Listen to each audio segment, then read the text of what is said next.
She took a break from all that reading to have a chat with me.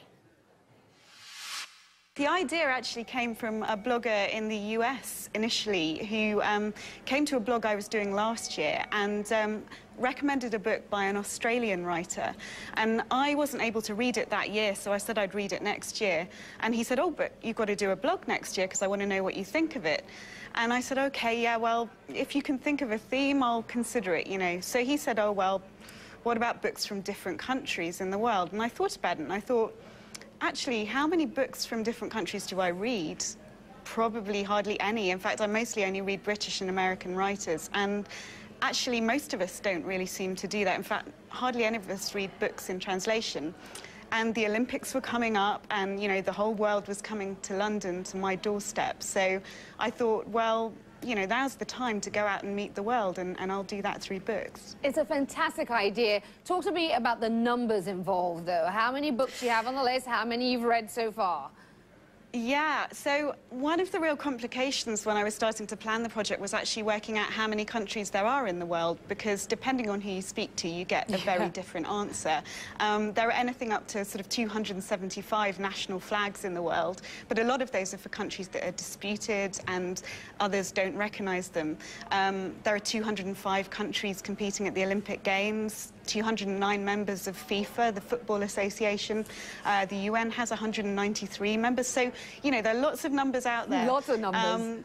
Yeah, and so I was a bit stuck. I didn't really know what list to go for.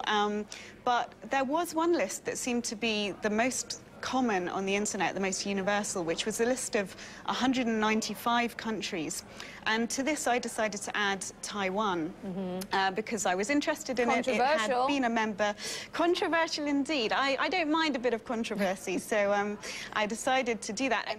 Do you have time for anything else? I mean, how does this work? Apart from sitting down and reading a book, of course. Well, the answer is lots of late nights, lots of early mornings. I've been working full-time. I'm a journalist, so that means that, you know, 5 days a week I'm going into the office, and I also have lots of social stuff on the weekends. So I get up early, I read on my commute into work. I have a sort of hour commute each way, which gives me a bit of time. I also have a really nice boyfriend who cooks me most of my meals and looks after me and doesn't mind when I'm sitting in the corner reading, which is really great. It's absolutely fantastic. Obviously, you're halfway through the list. I've got to ask you about some of your favourites. I think you've got a couple of them with you there in the studio. Yeah. So share them with us. Yeah. It's actually really difficult to find books in translation from some of the smaller countries in the world.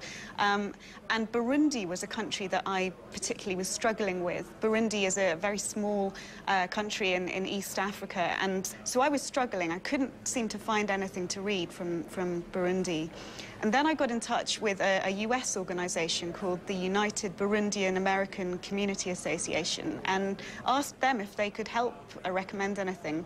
And their president very kindly sent the email out to all their members, and I got loads of emails back. I got people who were recommending books in French, people recommending academic textbooks, one person asking me to help them write a book, which, given that I have slightly less than 2 days to read each book, I didn't really have time to do, I'm afraid.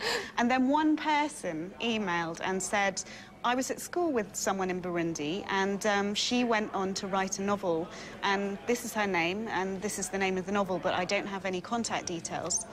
So I managed to find her. She was a woman called Marie-Thérèse Toye, and she was now an academic at a university in Nigeria, and so I got in touch with her and said, I'd really like to read your book. How can I get hold of it?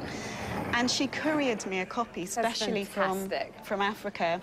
Here it is. It's a rather battered copy. I don't know if you can see it very clearly there. And inside, on the flyleaf, she wrote a special greeting to me, wishing me all the best with my project. Well, so that was amazing. And the really exciting end to that story was that after I read it and wrote about it on the blog, other blog readers were interested to read it and asked if she might publish it to ebook. And she ended up doing that, and she said it changed her life. That is just fantastic. My conversation with Anne Morgan there, who's reading 196 books from 196 different countries. By the way, you saw those graphics on the screen, some of her selections. We don't know what it's like to read 196 books, but my producer David knows what it's like to type them all up in a list, quite frankly, exhausting. He got to 70 and then gave up. Hats off to you, Anne, and good luck on the rest of your reading.